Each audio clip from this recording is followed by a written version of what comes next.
It's another one of those interesting systems here. If you look right here, you can see all the corrosion on this. And what happened is when this went out, this was in brine mode.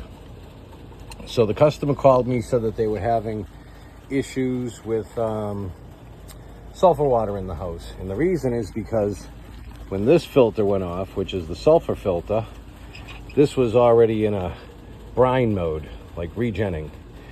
And it brought all the sulfur into the tank, and then it brought it into the house. So what we're gonna do is we'll put a new motherboard on, new seal and spacer kit, new jet. I'm gonna probably do new seal and spacer kit and jet for the for the sulfur filter. And the reason for that is because I'm here. It hasn't been done in 5 years.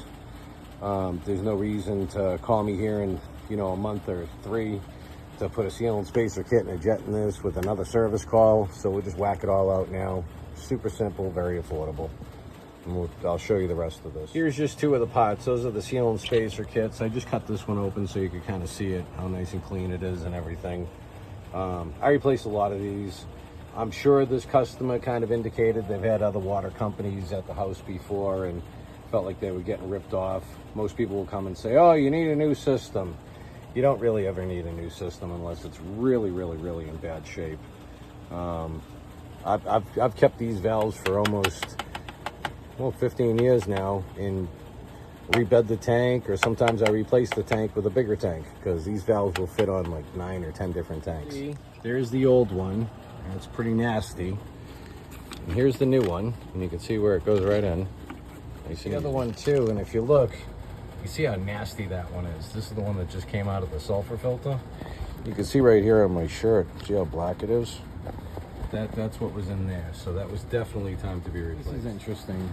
I put the seal and spacer kit in there, but I want to show you this. See that tube right there? That's your air intake. Water is not supposed to come out of it. As you can see, that's happening. It's really not supposed to come out of there. So I'm going to replace that and put this screen on there. And you see that little black thing? That's a little check valve. So this water doesn't come out of here. So it's not supposed to. And you can see what it's done to the tank. That's all hardness there and everything. It's just not supposed to be that way. I put that little check valve right in there. And that's just your elbow, okay? And you just pop that right back on here. Throw the clip on it, if I can find it. Done. Let me show you what was in there. This is what was in there, okay? This is the same piece that's in here for a brine draw. So that's not what's supposed to go into the air dry unit. Now that I put a new seal and spacer, a new check valve in the screen, you can hear this. That's ripping now. Okay, that's bringing in the air. It's literally that simple. When this one goes in the water softener, you can really see a difference here. That definitely needed to be replaced.